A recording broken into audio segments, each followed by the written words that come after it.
Deal on a Ram truck. Nothing stops Ram.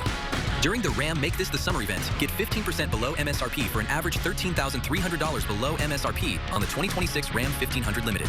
See your SoCal Ram dealer. Like stars across the sky,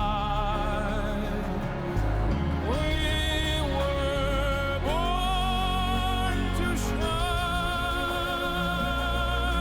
All of us here because we believe.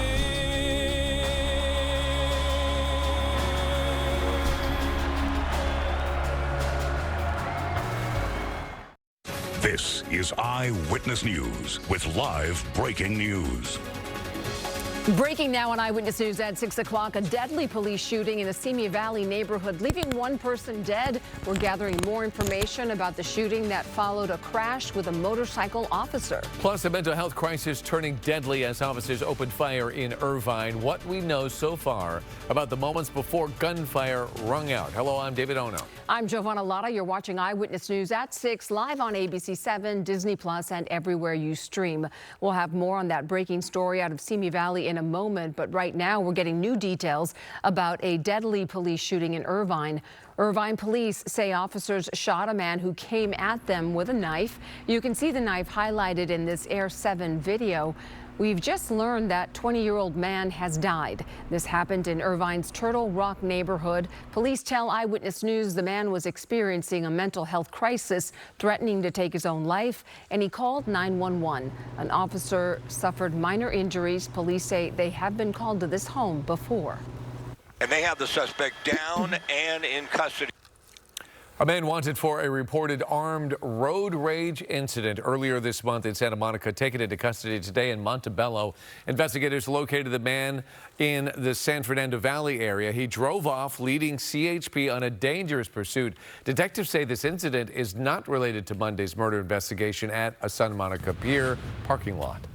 Day one of a preliminary hearing has just ended for David Burke, the singer known as David. He's charged in the murder of Celeste Rivas Hernandez. A judge will decide whether there's enough evidence to put him on trial, and Eyewitness News reporter Leanne Suter has more from downtown L.A.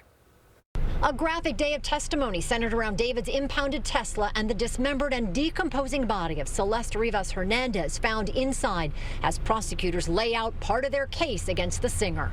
The standard that we have to meet is not beyond a reasonable doubt at the preliminary hearing stage. It is probable cause. David, whose real name is David Burke, is charged with sexually assaulting Celeste Rivas Hernandez, brutally killing the teen and cutting up her body. The high-profile case drawing many followers, those in court for the hearing shocked by the graphic evidence. Seeing her body cut up in the trunk, they showed that, so that was disturbing. And then seeing her mom cry and the anger in her dad's eyes. David, who was shackled and dressed in an orange jail jumpsuit, appearing stoic as detectives described the dismembered body found in his impounded Tesla. According to court documents, there are text messages between the two that contain references to sex, pregnancy, and abortion, and evidence that David had 2 chainsaws, a body bag, and inflatable pool delivered to his Hollywood Hills home. Prosecutors say they feel confident they have enough evidence for the case to go to trial. And when, and we do not predict if, when he is convicted, we will then be seeking the sentence that we are allowed to seek by order of law. And that could include the death penalty. The DA has said that he has not yet decided if that's what they will do in this case, but it is a possibility. Live in downtown Los Angeles, Leanne Suter, ABC 7 Eyewitness News. Leanne, thank you, and stay with Eyewitness News for continuing coverage as this case unfolds in court. We will continue to follow the evidence unveiled in court hearings and reaction from family and the defense. Breaking news now in Simi Valley, where at least one person is dead following a crash involving a pickup and a police motorcycle, and then a shooting. This all unfolded just today on Doosan Street, and Eyewitness News reporter Amy Powell is live in Simi Valley tonight with an update and witness video we've obtained. Amy.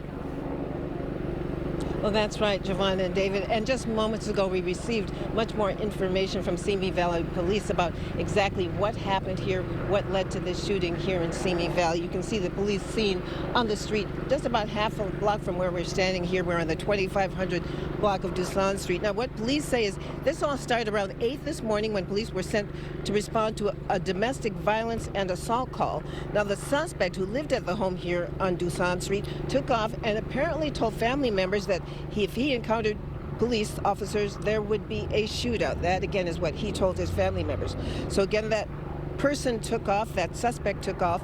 Now, apparently, police were trying to find him throughout the day, and he was spotted sometime this afternoon. At some point, that pursuit began, which led us back to this block here on the 2500 block of Dusan Street. And you can see, again, all the police officers here, the abandoned vehicle here, and that's where the body is. Now, we have some video of what happened when the police chased that suspect here, and that video is a little bit disturbing. You see a motorcycle followed closely by a fast-moving white pickup truck, and moments later, there's a violent crash on the neighborhood street. Now, the video goes on to show police officers pulling up at the scene, jumping out of their vehicles, and taking aim at the pickup. You can see them firing several shots at the truck, and here's what one of the residents told us about what she saw. All of a sudden, I saw, lights and cars, and then I heard pop, pop, pop, pop, pop, like just a whole bunch of shots. And I thought, there's no way those are fireworks or anything like that. Again, back here live, a lengthy investigation underway at this hour. Again, the suspect, believed to be a 37-year-old man, died here at the scene. The good news is we know that no police officers were hurt during the situation, but again, a lot to go through here, a lot of details to unfold, and again, the police are going to be working here for some time. Reporting live in Simi Valley, Amy Powell, ABC 7 Eyewitness News. Amy, thank you. We have a weather change alert as the heat is expected to get even hotter. Here's a live look outside. Many are taking advantage of the cooler temperatures along the coast. Let's bring in Chief Meteorologist Dallas Raines, the latest on this weather change alert. And Dallas, I understand the heat's pretty high. That's right, David. Even at the beaches today, I saw temperatures about 82 degrees just off the sand. And at the same time, the humidity was 75%. So we have a lot going on. Let's go to the live Mega Doppler, because this time yesterday, if you remember, we actually had a few light rain showers. But today's radar shows only a few thunderstorms way up in the Sierra. And we did have a little light rain and showers along the Colorado River. Those showers are diminishing and going away. Let's look at the forecast highs coming up. Here's that big hot area starting tomorrow, and then it climbs for a couple of days before it does cool off. But even next week, we're going to see temperatures in the mid-90s out in the valley areas. So we're going to be above normal with temperatures even into next week. All right, we'll have the complete forecast coming your way in just a few minutes. We'll see you then, Dallas. Thank you. Cleanup continues as crews rush to repair a massive sinkhole from a water main break in West Hollywood. Crews are now focused on filling the sinkhole on Sunset Boulevard. And despite the progress, fixing all that damage is going to take some time. Eyewitness News reporter Liz Nagy joins us live with the latest on those repairs. Liz. Giovanna, as you can hear, there's a lot of loud road work happening out here and heavy construction crews moving around. And that's exactly as it should be, as LA Department of Water and Power crews prepare to move into the final phases of fixing this sinkhole caused by a massive water main break nearly 1 week ago.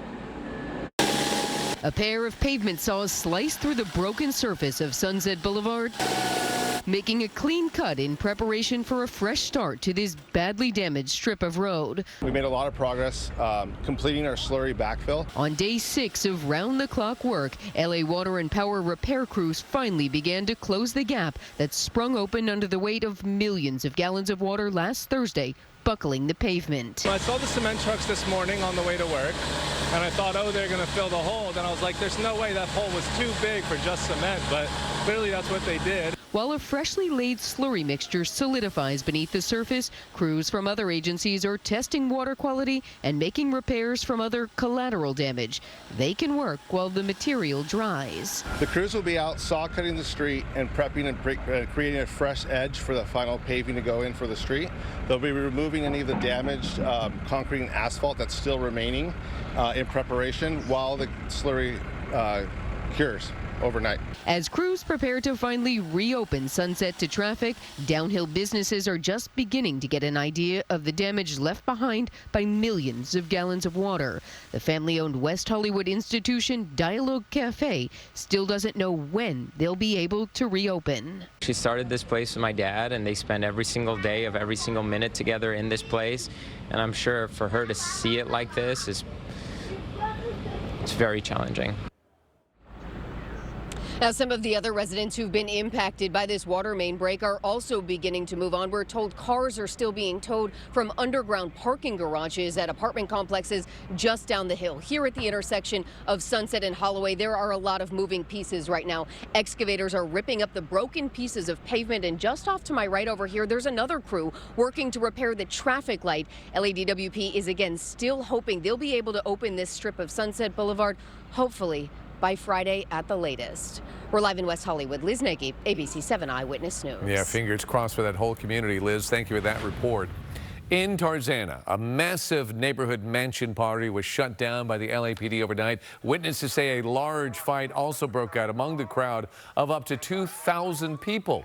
The LAPD received multiple calls about the party yesterday. Police have not confirmed claims it's connected to the end of Kai Cenat's Streamer University. They also haven't heard if the popular YouTuber and Twitch personality was there. We are told no arrests were made.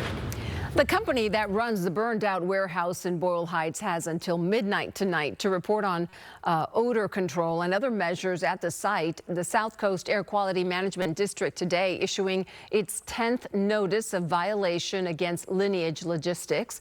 The agency also seeking an order for abatement from its independent hearing board. Last week alone, the agency received more than 900 complaints about the stench of rotting food, rats, and flies. The company says it has removed more than 1,300 tons of rotten food out of the 1,600 tons that were stored at that facility. Well, as more and more people turn to GLP-1s for weight loss, two major players are now facing off in court. The lawsuit brought